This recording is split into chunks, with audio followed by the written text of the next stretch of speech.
So in my mind, I've got second reading, I've got programme motion, I've got third reading. Run us through the timetable for this week.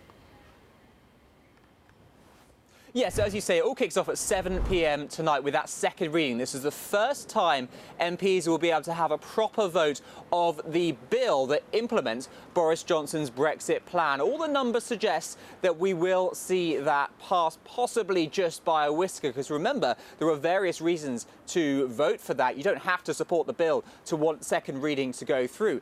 Then we get to the programme motion. This is very important. This is about the timing. This is about pushing it through at breakneck speed, because Boris Johnson, as you've no doubt tired of hearing, wants to get Brexit done by October the 31st, and he'll need that to get permission in order to push this bill through in just 3 days. This is a very long legal text, and there's a lot to scrutinise, remember, and if he passes through that, then we move on to committee stage straight away. This is when we could get amendments, and this is crucial. This is MPs' chance to change, essentially, the plan, to add their own flavour of Brexit to this, because remember, there's no consensus within Parliament on just what Brexit should look like. So it may be that we get a different form take precedent, but remember, from those indicative votes last year, there's still no real holistic view on what Brexit should look like, and MPs seem to be much better at telling us what they don't want rather than what they do. So, Seb, it sounds like the bill could get blocked, it could get delayed, or it could end up looking very different with those amendments you've talked about. So which scenario out of all of those is most likely?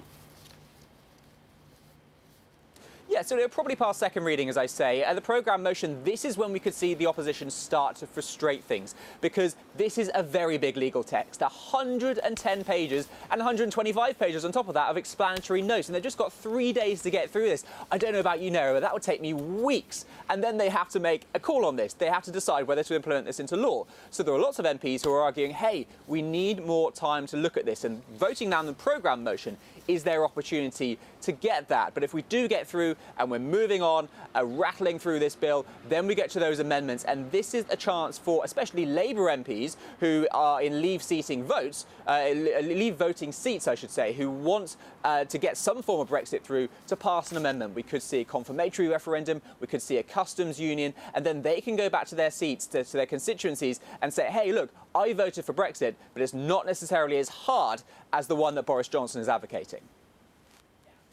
Seb, if we get to the end of this week and the bill isn't passed, and I know there's high expectations that it will be, but if it isn't, what happens then? Does Johnson call an election to try and get more support that way? What's the path forward there?